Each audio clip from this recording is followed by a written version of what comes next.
A mão e a luva. Capítulo 7. Um rival. Não era a primeira vez que Mrs. Oswald aludia a alguma coisa que desagradava a Guiomar, nem a primeira que esta lhe respondia com a sequidão que o leitor viu no fim do capítulo anterior. A boa inglesa ficou séria e calada alguns 2 ou 3 minutos, a olhar para Guiomar, aparentemente buscando interrogar-lhe o pensamento, mas na realidade sem saber como sair da situação. A moça rompeu o silêncio. Está bom, disse ela sorrindo, não vejo razão para que se zangue comigo. Não estou zangada, acudiu prontamente Mrs. Oswald. Zangada por quê? Pesa-me, de certo, que a natureza me não dê razão, e que uma aliança tão conveniente, para ambos, seja repelida pela senhora, mas se isto é motivo de desgosto, não pode sê-lo de zanga. Desgosto?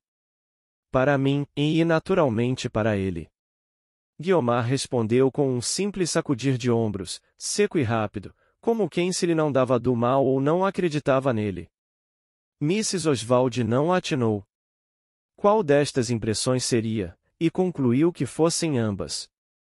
A moça, entretanto, pareceu arrepender-se daquele movimento, travou das mãos da inglesa, e com uma voz ainda mais doce e macia que de costume, lhe disse: Veja o que é ser criança.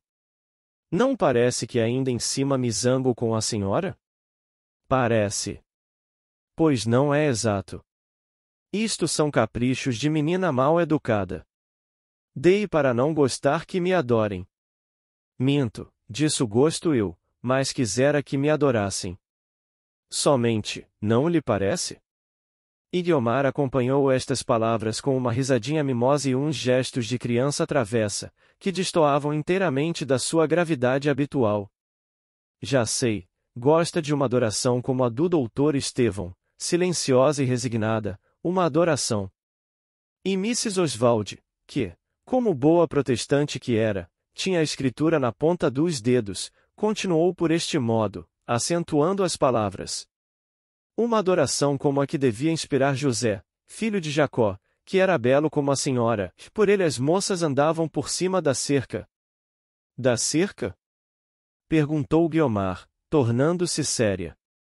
Do muro, diz a escritura, mas eu digo da cerca porque, nem eu sei porquê. Não core. Olhe que se denuncia. Guiomar corara deveras, mas era a altivez e o pundonor ofendido que lhe falavam no rosto. Olhou fria e longamente para a inglesa, com um desses olhares, que são, por assim dizer, um gesto da alma indignada. O que a irritava não era a alusão, que não valia muito, era a pessoa que a fazia, inferior e mercenária. Mrs. Oswald percebeu isto mesmo, mordeu a ponta do lábio, mas transigiu com a moça. Meu Deus! Disse ela. Parece que se zangou por uma brincadeira à toa. Bem sabe que eu não podia querer agravá-la, supô-lo é ofender-me a mim, que também lhe tenho afeto de mãe. A última palavra aquietou o ânimo de Guiomar, ela tinha cedido ao impulso do seu caráter altivo, mas a razão veio depois, e o coração também, que não era mau. A inglesa, que possuía a longa prática da vida e sabia ceder a tempo, uniu o gesto à palavra e chamou-a com os braços para si.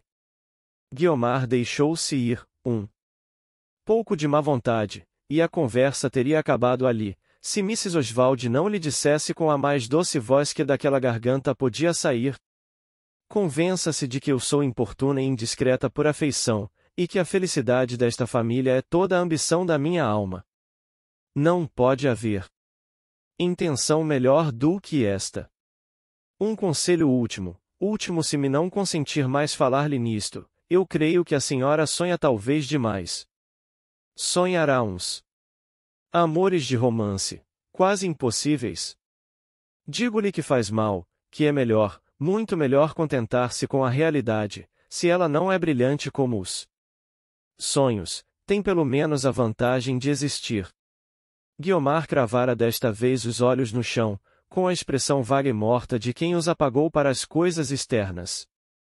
As palavras de Mrs. Oswald responder-lhe iam acaso a alguma voz íntima? A inglesa prosseguiu na mesma ordem de ideias, sem que ela interrompesse ou desse sinal de si. Quando ela acabou, Guiomar estremeceu, como se acordasse, levantou a cabeça, e lenta, e comovida, proferiu esta única resposta. Talvez tenha razão, Mrs. Oswald, mas em todo o caso os sonhos são tão bons. Mrs. Oswald abanou a cabeça e saiu. Guiomar acompanhou-a com os olhos, a sorrir, satisfeita de si mesma, e a murmurar tão baixo que mal a ouvia o seu próprio coração. Sonhos, não, realidade pura.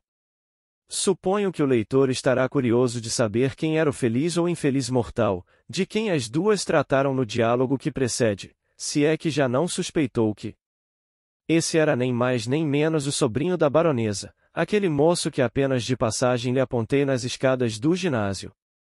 Era um rapaz de 25 a 26 anos. Jorge chamava-se ele, não era feio, mas a arte estragava um pouco a obra da natureza. O muito mimo impece a planta, disse o poeta, e essa máxima não é só aplicável à poesia, mas também ao homem. Jorge tinha um lindo bigode castanho, untado e retesado com excessivo esmero. Os olhos, claros e vivos, seriam mais belos, se ele não os movesse com afetação, às vezes feminina. O mesmo direi dos modos, que seriam fáceis e naturais, se os não tornasse tão alinhados e medidos. As palavras saíam-lhe lentas e contadas, como a fazer sentir toda a munificência do autor. Não as proferia como as demais pessoas, cada sílaba era por assim dizer espremida, sendo fácil ver ao cabo de alguns minutos, que ele fazia consistir toda a beleza da elocução nesse alongar do vocábulo. As ideias orçavam pelo modo de as exprimir, eram xoxas por dentro, mas traziam uma côdea de gravidade pesadona, que dava vontade de ir espairecer o ouvido em coisas leves e folgazãs. Tais eram os defeitos aparentes de Jorge. Outros havia, e desses, o maior era um pecado mortal, o sétimo. O nome que lhe deixará o pai, e a influência da tia. Podiam servir-lhe nas mãos para fazer carreira em alguma coisa pública, ele, porém, preferia vegetar à toa, vivendo do pecúlio que dos pais herdara e das esperanças que tinha na afeição da baronesa. Não se lhe conhecia outra ocupação. Não obstante os defeitos apontados, havia nele qualidades boas, sabia dedicar-se, era generoso, incapaz de mal fazer, e tinha sincero amor à velha parenta. A baronesa, pela sua parte, queria-lhe muito. Guiomar e ele eram as suas duas afeições principais, quase exclusivas. Tal era a pessoa cujos interesses defendia Mrs. Oswald, por amor da baronesa, e não menos de si própria. A baronesa também tinha os seus sonhos, como ela mesma disse, e esses eram deixar felizes aquelas duas crianças. Jorge pela sua parte estava disposto a estender o colo ao sacrifício, e, bem examinadas as coisas, talvez amasse sinceramente a moça. A diferença entre ele e Estevão é que o seu amor era tão medido como os seus gestos, e tão superficial como as suas outras impressões. Do que aí fica dito, facilmente compreenderá o leitor que, dos dois namorados, só um percebeu logo o sentimento do outro. A alma de Estevão andava-lhe nos olhos, enchendo-os de maneira que ele não podia ver nada mais além de Guiomar. Ao cabo de 2 semanas a situação de Estevão podia dizer-se menos má, na opinião dele era excelente. A baronesa soube quem ele era, Guiomar contará-lhe tudo, mas a inglesa, não menos que a observação própria, lhe mostrou que nenhum perigo corria a Guiomar, e excluído o perigo, restavam as boas qualidades do bacharel, que de todo lhe caiu em graça. Mrs. Oswald navegou nas mesmas águas mansas. O próprio Jorge, naturalmente porque confiava em si, não temeu do rival, e pouco tardou que lhe abrisse os cancelos da sua gravidade. Que admira, pois, que a mesma Guiomar afrouxasse um pouco da primeira rigidez. Aquele bom rapaz tinha a salutar crendice da esperança, em que muita vez se resumem todas as bênçãos da vida. Pedia muito, como alma sequiosa que era. Mas bem pouco bastava a contentá-lo. A imaginação multiplicava os zeros, com um grão de areia construiria um mundo. A afabilidade de uns e a cortesia de outros, tanto bastou para que ele se julgasse quase no termo de suas aspirações, e posto não lhe desse Guiomar uma só das animações de outro tempo, que, aliás tão frágeis eram, ainda assim acreditou ele piamente que o amor nascia, ou renascia, naquele rebelde coração. Guiomar, no meio das afeições que a cercavam, sabia manter-se superior às esperanças de uns e às suspeitas de outros. Igualmente cortês, mas igualmente impassível para todos, movia os olhos com a serenidade de isenção, não namorados, nem sequer namoradores. Ela teria, se quisesse, a arte de Armida.